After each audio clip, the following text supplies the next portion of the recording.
Hello बच्चों, let's read our question first. It says find the asymptotes of the curve y is equal to x minus 3 divided by x minus 1 into x minus 2. सो देखो इस question का की concept देखते हैं पहले हम. So the key concept for this question is देखो what is an asymptote. सो asymptote is the tangent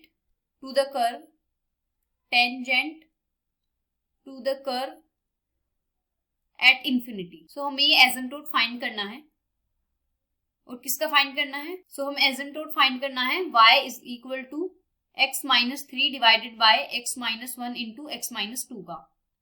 सो ये देखो किसके इक्वल आ जाएगा. इसको हम थोड़ा सा एक्सपेंड करते हैं. तो this is equal to y is equal to x minus 3 whole divided by x square minus 2x minus x plus 2.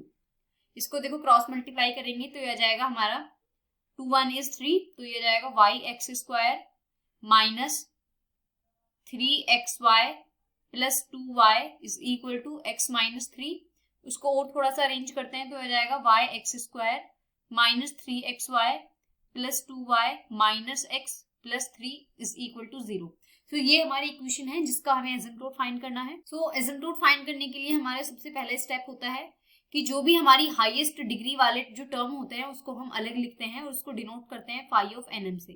So phi of NM is equal to Y X square. सो इसमें हम क्या करेंगे, एक ही है हमारा highest degree term which is 3 degree है हाईएस्ट, बाकी सब लोएस्ट है. सो वाई एक्स स्क्वायर में हम क्या करेंगे, Y is equal to M and X is equal to 1 substitute करेंगे. So this is equal to M.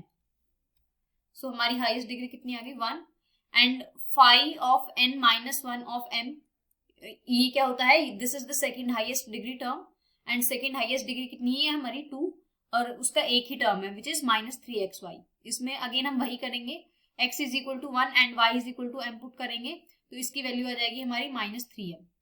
अब देखो थर्ड स्टेप में हम क्या करेंगे, थर्ड स्टेप में हम फाई ऑफ nm को 0 करके m की वैल्यू फाइंड करते हैं और इस यहाँ से हमारी m की वैल्यू कितनी आ जाएगी, डायरेक्ट 0 बिकॉज एक ही टर्म है single.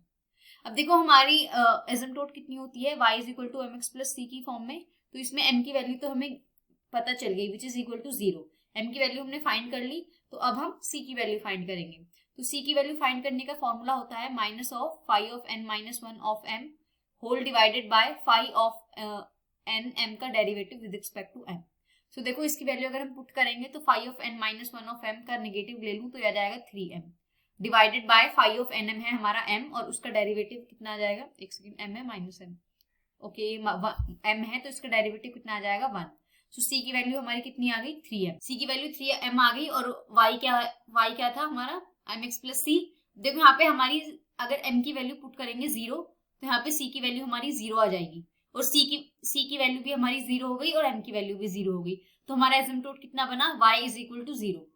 So y is equal to 0 क्या बन गया हमारा इस कर्व का asymptote. So this is our final answer. Hope you understood it well. Best of luck. Thank you.